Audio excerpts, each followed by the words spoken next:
Bonjour, cette vidéo c'est sur une centrale frigorifique, des travaux réalisés sur une centrale frigorifique, je vais vous les expliquer. Donc voici cette fameuse centrale, elle a 3 compresseurs scroll, donc quand ces compresseurs qui sont si haut que ça, c'est des scrolls, donc c'est des spires. Ici on a la bouteille de réserve d'huile, donc ça je vous expliquerai après pour l'huile, parce que l'huile a été rajoutée dedans. Là ici, on va devoir stopper la centrale pour changer 2 éléments frigorifiques, de 2 évaporateurs, parce qu'ils ont des fuites, et il y a eu des fuites réparées sur l'installation.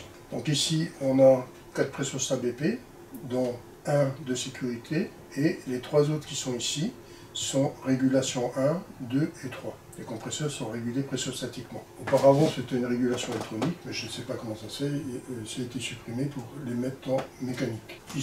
Ici, on a 3 pressostats HP, dont 2 pour les ventilateurs de condenseur et un sécurité HP. Donc voici le compresseur numéro 1.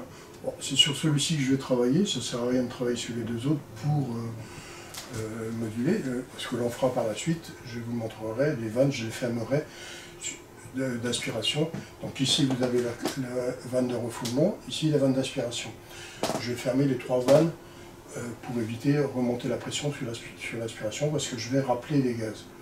Bon, je vous expliquerai ce que c'est que rappeler les gaz après. Donc ici, on voit que les vannes sont un peu abîmées. Par la suite, on va leur donner un petit coup de peinture anti-rouille dessus. Donc qu'est-ce qu'on va faire? On va monter les manomètres là-dessus. Pour monter les manomètres là-dessus, je vais défaire le capuchon noir qui est ici, qui est le même qui est ici. Et la vanne, je vais la tirer vers l'arrière. Donc je vais la dévisser. Donc je vais faire ça. Pourquoi l'amener vers l'arrière? Tout simplement pour pouvoir me raccorder sur le raccord qui est ici. On a un raccord ici, vous voyez ici il y a un raccord en dessous et un raccord devant. Celui qui est ici, quand je tire vers l'arrière, il est isolé. On n'a plus de rapport avec le compresseur ou les tuyauteries. Donc ça nous permet de monter les manomètres. Et c'est pareil pour ici. Donc je vais monter les manomètres ici. Je vous rappelle en même temps que cette pièce-là, c'est une pièce qui contrôle le niveau d'huile du compresseur ici. Donc ça, je vous l'ai déjà expliqué dans plusieurs vidéos qu'on a vu cet appareil-là. Là-dedans, il y a une vanne magnétique qui est commandée via le système qui contrôle le niveau d'huile là-dedans et qui ouvre la vanne magnétique. Et l'huile rentre par le tuyau noir qui est ici, qui est raccordé sur ce tuyau-là, ici. On le verra par la suite. Donc ici, comme vous pouvez le voir, j'ai tiré le carré vers l'arrière ici. Pareil pour la vanne d'aspiration, donc ça c'est le refoulement, ça c'est l'aspiration. Et j'ai monté les manomètres pour surveiller la haute pression et la basse pression, pour ma manœuvre que je vais faire après. Alors ici, on a la bouteille de liquide, donc on a les tuyauteries du condenseur qui viennent par le haut, et le départ liquide qui vient ici, qui va vers les installations, en passant par le déshydrateur à cartouche, et on part ici. Alors ce qu'il y a bien, c'est qu'il y a 2 vannes qui sont ici. Comme moi, je dois isoler les tuyauteries pour qu'on puisse changer des éléments frigorifiques, j'ai fermé la première vanne qui est ici, ça me permettra de changer la cartouche ici. J'ai fermé la vanne qui est ici, et en fermant la vanne qui est ici, je n'envoie plus de liquide à mes évaporateurs, j'en ai une dizaine à peu près. Donc qu'est-ce que je vais faire? Je vais vider l'installation, je vais retirer toute l'installation pour la ramener dans la bouteille ici, puisque ici, le gaz qui va être refoulé, qui va aller au condenseur, va redescendre ici, et il ne pourra pas aller plus loin qu'ici. Donc la bouteille va se remplir au fur et à mesure. Parce que la bouteille est presque vide. Hein. Vous avez un voyant là, la bille est au niveau bas ici. Et ici, on est vraiment au niveau bas aussi, puisque si celui-ci est bas, celui-ci est bas. Donc ça veut dire quoi? Qu'il manque déjà du gaz, rien que déjà au départ, il manque sérieusement de gaz. Donc c'est pour ça qu'on change les éléments qui sont défectueux. Donc ici, qu'est-ce qu'on va faire? On va faire remonter peut-être un peu la bille en ramenant tout liquide ici, mais je pense pas qu'on en ramènera beaucoup. J'avais fermé la vanne départ liquide sur ma bouteille liquide, donc j'ai ramené le gaz après plusieurs manœuvres et en réglant le pressostat de ce compresseur-là juste un peu au-dessus de la pression atmosphérique, donc limite, pour pas aspirer d'air, puisque comme il y a des fuites sur les autres éléments, il ne faut pas que j'aspire d'air, donc je dois être au-dessus de la pression atmosphérique. Donc ce que j'ai fait au moins 3-4 manœuvres pour ramener tout le gaz. Quand le gaz était ramené, j'ai fermé les vannes d'aspiration ici, celle-ci, et celle des 3 autres compresseurs qu'on va voir maintenant. Vous allez voir, je vais vous les montrer.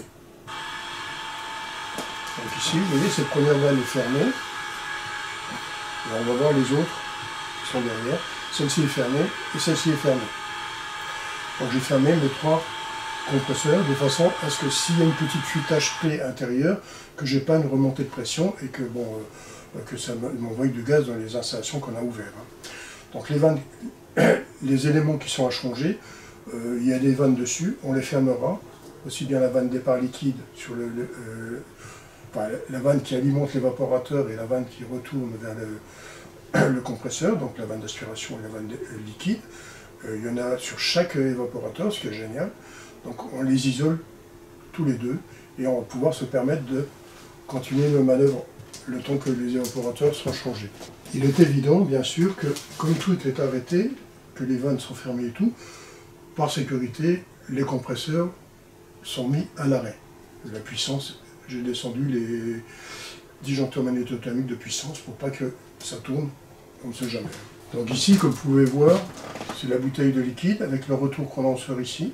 Donc au-dessus, on a 2 soupapes de sécurité. Et ici, on a le déshydrateur à cartouche. Donc là, c'est la sortie liquide de la bouteille qui rentre ici, qui passe dans le déshydrateur, qui ressort et qui va alimenter les évaporateurs par la tuyauterie ici, liquide. Et ici, c'est séparateur d'huile, bouteille de réserve d'huile. Et mes 3 compresseurs qui sont derrière. Donc ici, comme vous pouvez voir, c'est l'emballage de ma cartouche déshydratante. C'est un emballage bien hermétique pour pas que la cartouche déshydratante soit déjà saturée avant même qu'on la monte. Donc je vais la mettre dans l'installation pour pouvoir après faire le vide de mon installation. Donc ici c'est la cartouche déshydratante, bon ça c'est l'ancienne mais c'est la même qui est à l'intérieur, j'ai déjà placé à l'intérieur. C'est la cartouche, donc c'est un gros bloc. Il y a un joint là et un joint là. Et sur la flasque ici, il y a un joint qu'il faut changer, absolument. Donc il faut changer ce joint-là et changer ces 2 joints-là. Ici, il y a une pièce avec un ressort assez puissant. Faites attention, quand vous déflasquez, il y a un ressort intérieur, vous pouvez vous faire mal. Bon, il n'est pas puissant, mais il faut faire attention quand même. Mais pour le remonter, il faut appuyer très fort. Et regardez que le joint qui est à l'intérieur de cette flasque-là ne se déplace pas. Ça, c'est important aussi. Donc j'ai changé ce bloc déshydrateur. Le gaz frigorifique arrive au-dessus ici, tout autour du cylindre ici, va passer à travers ce bloc-là et ressortir ici pour ressortir tout droit vers l'installation. Donc le liquide arrive là-dessus, rentre à l'intérieur et sort pour rejoindre mon installation. Donc c'est pour ça qu'on met un joint ici pour que le liquide soit obligé de rentrer ici.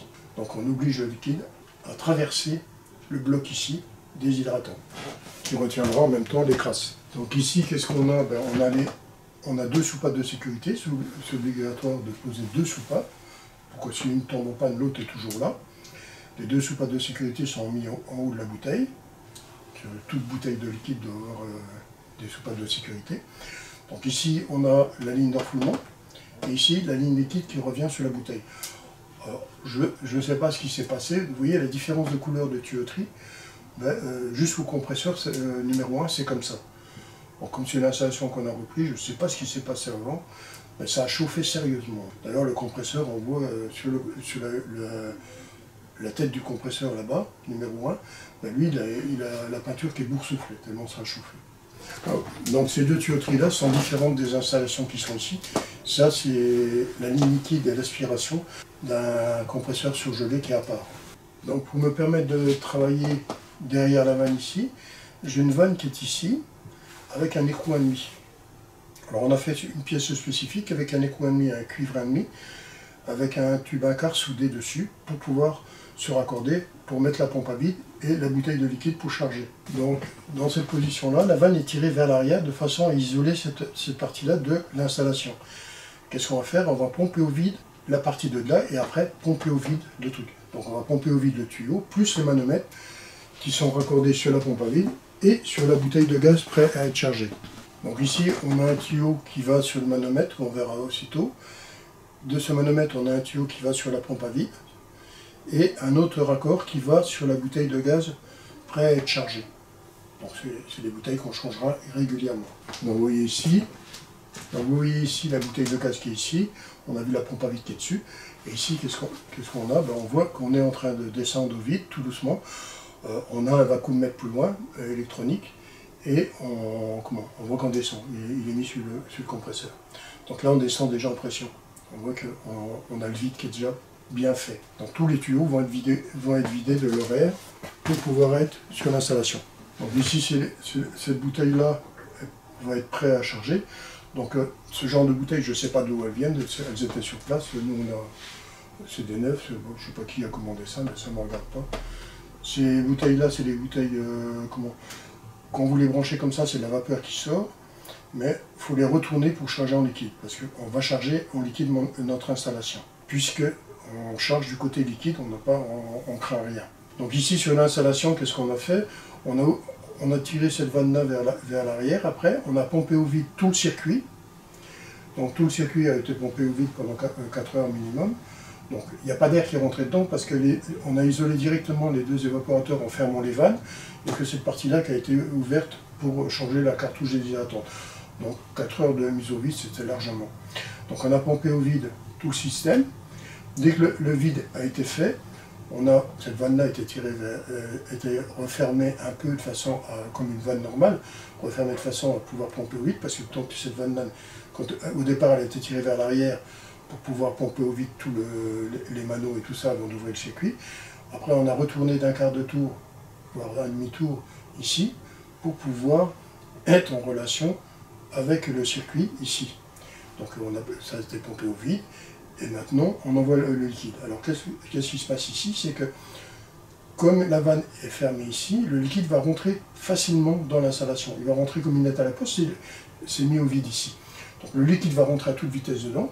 Dès qu'il va rentrer dedans, les 3 compresseurs, j'ai remis les fonctions d'aspiration, j'ai réouvert les 3 vannes d'aspiration, et dès que la pression va monter et que les pressosaires vont s'enclencher, j'ai redescendu plutôt la BP de façon que les pressosaires s'enclenchent plus facilement, en regardant bien comment ils étaient réglés avant. Les trois compresseurs sont sollicités un par un, et les compresseurs vont retirer tout le gaz qu'il y a dans les évaporateurs au fur et à mesure et les ramener dans la bouteille. On va avoir le liquide qui va monter au fur et à mesure. Donc dès qu'on a mis une bouteille, on a vu que ça a monté parce que même avec le rappel des gaz, on avait toujours très peu de liquide ici. Mais dès qu'on a remis une bouteille, ça commence à monter. Donc on a mis 3 bouteilles dedans, de façon à avoir à peu près dans les 70 kg de gaz dans l'installation. Rappelez-vous que si vous fermez ici, que vous envoyez le liquide ici, il rentre comme une lettre à la poste. C'est vraiment très très rapide que vous videz les bouteilles. C'est impressionnant. Donc après, toute l'installation a été remise en service. Donc on a ouvert la vanne départ liquide qui était fermée après le déshydrateur. Bon, on a regardé avec les fuites aussi s'il n'y avait pas de fuite. Qu'est-ce qu'on a fait ici, donc quand tout a été remis en service, la petite bille qui était là est montée plus haut. Donc elle est venue à ras. Donc ce qui veut dire que les évaporateurs, certains évaporateurs avaient accumulé de l'huile. Donc l'huile est revenue normalement puisque la charge en gaz était correcte. Donc c'est bien une preuve que quand il y a un manque de gaz, l'huile part du compresseur. Et ça c'est flagrant ici, je l'ai vu. Donc après que cette bille était remontée, par sécurité, comme la bille, celle-ci était en bas, cette vanne, il y a 2 vannes. Il y a une vanne derrière d'entrée d'huile qui revient d'ici, du séparateur d'huile. Vous avez celle-ci qui va derrière, va sur une vanne qui est ici. Vous voyez la vanne qui est là, le tuyau là, il est sur la vanne ici. J'ai fermé cette vanne là, j'ai enlevé le capuchon là, j'ai tiré la vanne vers l'arrière ici, et j'ai mis une pompe à huile dessus, où j'ai vidé l'air déjà, donc j'ai envoyé un peu d'huile sur un chiffon par terre, pour pas que on rentre d'air, et après j'ai injecté de l'huile via la pompe à huile dans un bidon d'huile. Donc l'huile a été injectée ici directement avec une pompe à huile, et j'ai remis 2 litres dedans.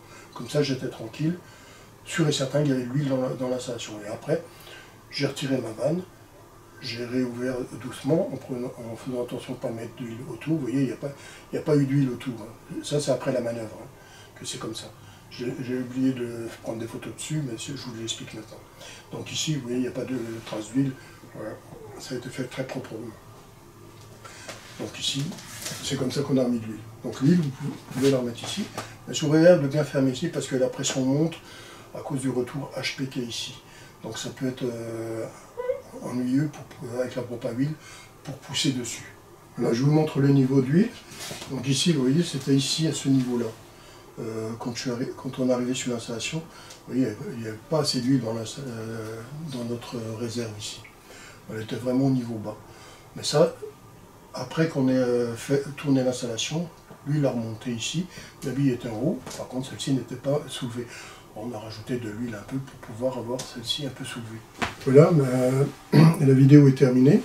Je vous ai montré comment remplir une installation en gaz frigorifique et en huile. Si vous regardez bien et que vous suivez bien les recommandations, c'est pas compliqué. C'est vrai que c'est impressionnant, une centrale, mais c'est pas bien compliqué. Allez, bon courage, à bientôt.